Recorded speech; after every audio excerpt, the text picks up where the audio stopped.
grand-père aimait bien faire des rituels. Il faisait des liens avec le monde de démons. Et après son décès, les démons ont commencé à me déranger. Ce que j'ai vécu m'a complètement traumatisé. Tout a commencé quand j'étais tout petit. J'avais 5 ans. Mes parents étaient décédés, alors c'est mon grand-père qui s'occupait de moi. Ce jour-là, je jouais dans ma chambre avec mes jouets, quand j'ai entendu un bruit bizarre venant de la chambre de mon grand-père. J'ai couru pour voir. Et là, j'ai trouvé mon grand-père debout. Il tenait des papiers avec des écritures en arabe. Il traçait une étoile par terre, en murmurant des mots étranges. La chambre sentait vraiment mauvais, comme un mélange de poussière et de quelque chose de brûlé. Quand il m'a vu, il a dit: un jour, toi aussi tu seras comme moi. Je me souviens que j'étais à la fois effrayé et fasciné. Je ne savais pas ce que ça voulait dire, mais j'ai senti que c'était bizarre. Parfois, il me montrait des choses étranges, comme des symboles et des gestes que je ne comprenais pas. Et il me disait toujours de faire attention aux djinns, qui pouvaient être dangereux si je n'étais pas prudent. Même si j'étais petit, je voulais être comme lui, je voulais comprendre tout ça, même si ça me faisait peur. Quand j'étais encore petit, mon grand-père m'a fait une fois participer à son rituel. Je ne me souviens pas de tout, mais je sais que j'étais attaché à une chaise. J'étais tellement petit et j'avais peur. Il disait des mots en arabe, des mots que je ne comprenais pas. Je me souviens juste du son, grave et horrible. Et puis autour de moi, j'ai vu quelques trucs bizarres. Des silhouettes noires et floues qui tournaient autour de moi. Elles faisaient des bruits étranges, comme des grognements. Je voulais crier, mais aucun son ne sortait. Mon grand-père me regardait calmement, comme si c'était normal quoi. Il disait que c'était pour me protéger plus tard, que je devais apprendre à ne pas avoir peur. Les années ont passé et j'ai grandi. Mon grand-père m'a toujours fait participer à ces rituels. Parfois, des gens venaient le voir pour des choses étranges, pour faire des sorts d'amour, des sorts de mort, etc. Je l'aidais à préparer les papiers avec des symboles et je regardais comment il travaillait avec précision. Je me souviens d'un jour en particulier, on faisait un rituel, et soudain, ces silhouettes noires et floues sont revenues. Elles tournaient autour de nous, grognaient, et faisaient des mouvements bizarres. Mais cette fois-ci, ce n'était pas pareil. On ne criait pas, on ne tremblait pas. On savait que c'était normal. C'est incroyable quand j'y repense aujourd'hui. Si quelqu'un de normal voit ça, il va probablement s'évanouir de peur. Et moi, j'étais complètement habitué. Je vous laisse imaginer à quel point mon grand-père est quelqu'un de très très dangereux. Je me suis senti curieux plus que peur. Ces êtres semblent reconnaître mon grand-père, et moi aussi.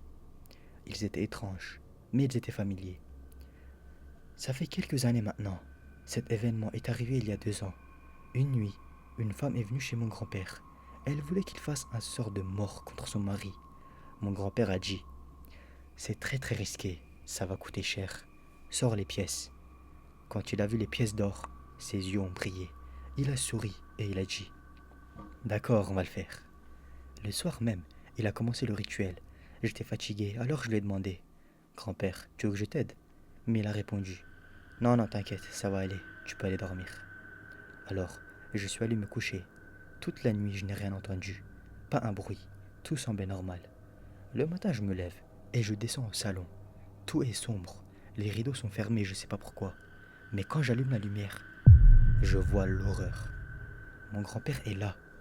Il est par terre. Sa bouche est ouverte jusqu'au bout. Ses yeux sont complètement noirs. Ses bras et ses mains sont pliés, comme si quelqu'un les avait tordus pour le mettre dans cette position. Je hurle de peur. Je sors en courant de la maison. J'appelle la police. Ils arrivent. Ils regardent autour. Ils emportent le corps. Mais dans la maison, il n'y a aucune trace. Aucun indice de sort.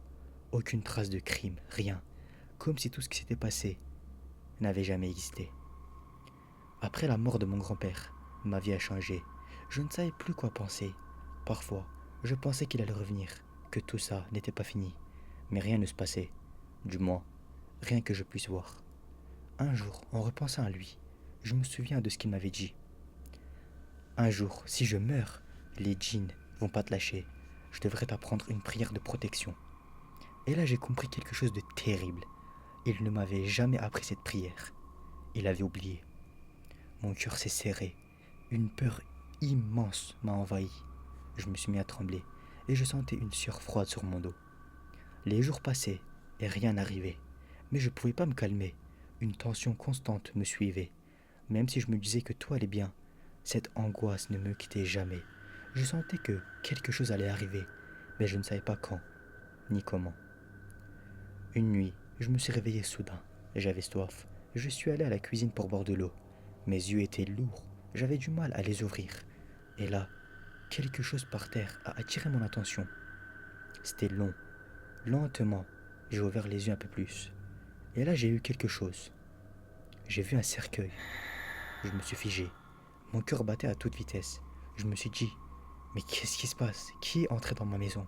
C'est une blague ou quoi? Je criais dans la maison pour savoir s'il y a quelqu'un ou pas. Mais personne ne répondait.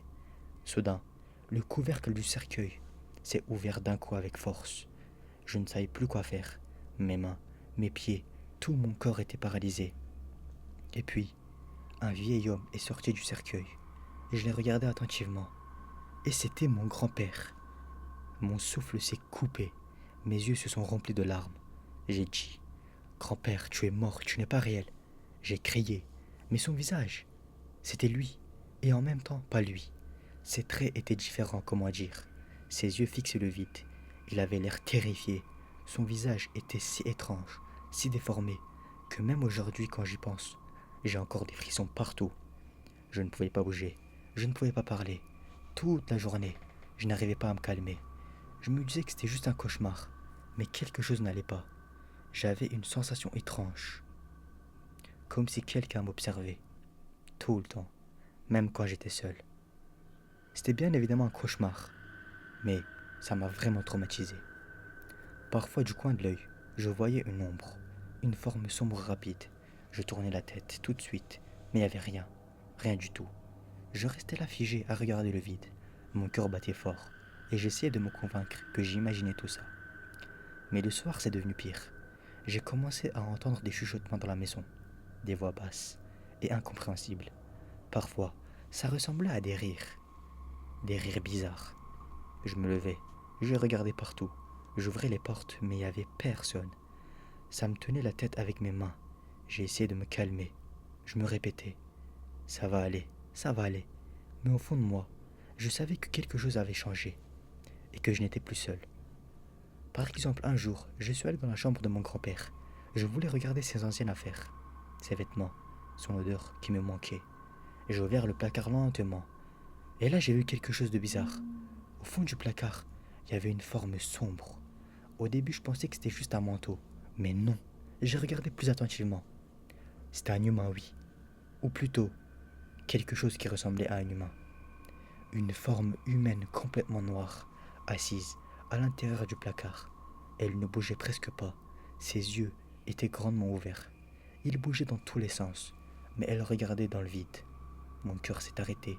J'ai crié et je suis tombé par terre. Et en une seconde, la chose a bougé.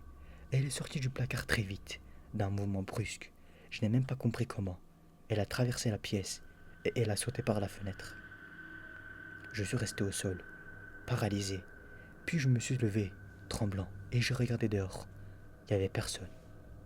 C'était impossible. La fenêtre est beaucoup trop haute. Aucun humain ne peut sauter et disparaître comme ça. À ce moment-là, j'ai compris une chose. Ce que j'ai vu, ce n'était pas un humain. Après ça, je n'ai eu plus aucun doute. Mon grand-père n'était plus là pour me protéger. J'étais seul. Toute la journée, je suis resté enfermé dans ma chambre. Je n'osais pas sortir. Je regardais la porte sans bouger. J'ai écouté le silence. Ou plutôt, j'ai essayé de me calmer. Puis la nuit est tombée et tout a commencé. D'abord des petits bruits contre la porte. Je me suis figé, mais je n'ai pas bougé. J'ai retenu ma respiration carrément. Puis encore et encore. Et là, ça s'est arrêté d'un coup. Quelques secondes plus tard, le même bruit, mais cette fois sur la fenêtre. Comme si quelqu'un était dehors et qu'il était en train de frapper doucement. Mon cœur battait tellement fort que j'avais l'impression qu'il allait exploser. Ensuite, j'ai entendu des pas lents dans le salon. Quelqu'un marchait. Je regardais la porte de ma chambre, les yeux grands ouverts. Je n'osais même pas cligner des yeux. Et puis d'un coup, quelqu'un a couru dans le couloir. Il y avait un bruit rapide, juste devant ma porte. Je me suis levé brusquement. J'étais paniqué, mais je n'ai pas ouvert. Je savais que je ne devais pas ouvrir. parce que quoi que ce soit dehors, ce n'était pas un humain.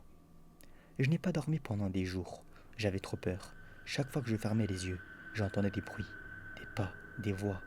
Mais un jour, mon corps n'a plus tenu, je me suis endormi. Et soudain, quelqu'un m'a serré très très fort. Je me suis réveillé d'un coup en criant, mon cœur battait à exploser. J'ai regardé autour de moi, il n'y avait personne dans ma chambre. J'ai commencé à paniquer, je me suis levé et j'ai marché dans la maison sans réfléchir. Je suis descendu au salon. Et là, je me suis figé. Dans le salon, il y avait des dizaines de silhouettes. Elles étaient très grandes. Elles étaient complètement noires. Elles ne bougeaient pas. Mais je sentais qu'elles me regardaient. Mon corps s'est bloqué. Et en une seconde, elles ont toutes sauté sur moi. Je suis tombé au sol. Je ne pouvais plus respirer. J'ai essayé de crier, de bouger. Mais personne ne répondait. C'était comme si quelque chose écrasait ma poitrine. Je suffoquais. Je sentais des mains partout. Je criais, mais personne ne venait. Puis, plus rien. Je me souviens juste du noir. Je me suis évanoui. Et quand je me suis réveillé, j'étais dans mon lit. Il n'y avait personne, mais mon corps était couvert de bleu. Mes bras, mes jambes, même mon torse. Et dans la maison, j'entendais encore des pas, des courses dans le couloir, des chuchotements et aussi des rires. Les jours passaient, mais en réalité, je ne savais plus combien de temps. Je ne sortais presque plus de ma chambre. Je ne mangeais presque rien. Je ne dormais plus carrément. Par exemple, un soir, je me suis regardé dans le miroir et j'ai remarqué quelque chose de très bizarre. Derrière moi, dans le reflet, il y avait une forme. Il y avait une forme claire. Je me suis retourné immédiatement, mais il n'y avait rien. J'ai regardé encore le miroir. Elle était toujours là. Elle était là, immobile, juste derrière moi. Mon souffle s'est coupé. Je n'osais plus bouger. Lentement, j'ai levé la main. Et dans le miroir, la chose n'a pas bougé comme moi. Elle a bougé avec un léger retard. Comme si elle apprenait à imiter mes gestes. Mon cœur battait trop fort. Puis, elle a levé la tête. Et j'ai compris que mon reflet me copiait plus. Alors, j'ai fait la seule chose que je pouvais faire. J'ai fermé les yeux quelques secondes. Quand j'ai rouvert les yeux, mon reflet était normal. Je suis resté figé, je respirais fort. J'ai touché mon visage, mon corps. Après ça, je ne sais plus ce qui est réel. Je suis descendu au sous-sol, la pièce de mon grand-père, celle où il faisait ses rituels. J'ai fermé la porte derrière moi. Je me suis assis par terre. J'ai mis mes mains sur ma tête et j'ai commencé à pleurer. Je pleurais, je criais, je suppliais. Je ne savais même plus à qui je parlais. Arrêtez, laissez-moi, je n'ai rien fait, je me disais. Mais rien ne s'arrêtait, j'avais toujours peur. Les bruits, les voix, tout continuait dans ma tête. Les heures passaient. Mes yeux brûlaient, ils étaient gonflés à force de pleurer. Je n'avais plus de force. Puis j'ai levé la tête. Et là, je les ai vus. Ils étaient là. Ils étaient encore là. Les silhouettes noires. Elles étaient à côté de moi. Elles ne bougeaient pas. Mais chacune d'entre elles tenait quelque chose dans ses mains. Des chaînes en fer. Je les regardais sans bouger. Et soudain, j'ai commencé à rire. Vous savez pourquoi je riais? Parce que j'étais devenu fou. C'est simple, j'étais vraiment devenu fou. À un moment, je me suis fatigué. Trop fatigué pour continuer à pleurer. Je suis monté dans ma chambre lentement. Je suis entré, j'ai fermé la porte et je suis resté debout quelques secondes. Puis je l'ai vu. Il y avait le livre de mon grand-père. Son livre de prière. Je me suis approché rapidement, comme si c'était la dernière chose qui pouvait me sauver. Mes mains tremblaient quand je l'ai ouvert. Je tournais les pages. Je cherchais quelque chose. Une protection, une solution, je sais pas quoi. Faut que je précise. Ce livre, ce n'était pas le Coran. C'était autre chose. Et puis, j'ai trouvé des prières. Je les ai regardées. J'ai commencé à lire à voix basse. Mais ma voix ne sortait pas correctement. Les mots restaient bloqués. Je les lisais. Mais je ne les ressentais pas. Mon esprit était cassé. Je ne croyais plus vraiment à ce que je disais. Je répétais les phrases encore et encore. Mais il n'y avait rien qui changeait. Au contraire, les bruits sont revenus, plus forts cette fois-ci. Les chuchotements sont revenus juste derrière moi. Ma voix tremblait, ma voix se cassait. Et à ce moment-là, j'ai compris une chose terrible. Même ça ne pouvait plus me sauver. Parce que je ne le faisais pas du cœur. Après ça, tout a empiré. Je voyais ces choses partout, dans la rue, dans les vitres, dans les coins sombres des pièces. Parfois je marchais dehors et je voyais une silhouette debout au milieu des gens. Mais personne d'autre ne réagissait. Je parlais à mes proches, j'essayais d'expliquer, mais ils me regardaient bizarrement. Certains ont commencé à dire que je devenais fou. D'autres ne voulaient même plus me parler. Je voyais leur regard, la peur, mais pas de ce que je voyais moi. La peur de moi. Même quand j'étais seul, ça ne s'arrêtait pas. Les voix continuaient, les ombres bougeaient, les rires revenaient la nuit. Mais je sais pas si vous allez me croire. Peut-être que si mon grand-père était en vie, tout cela ne serait pas arrivé.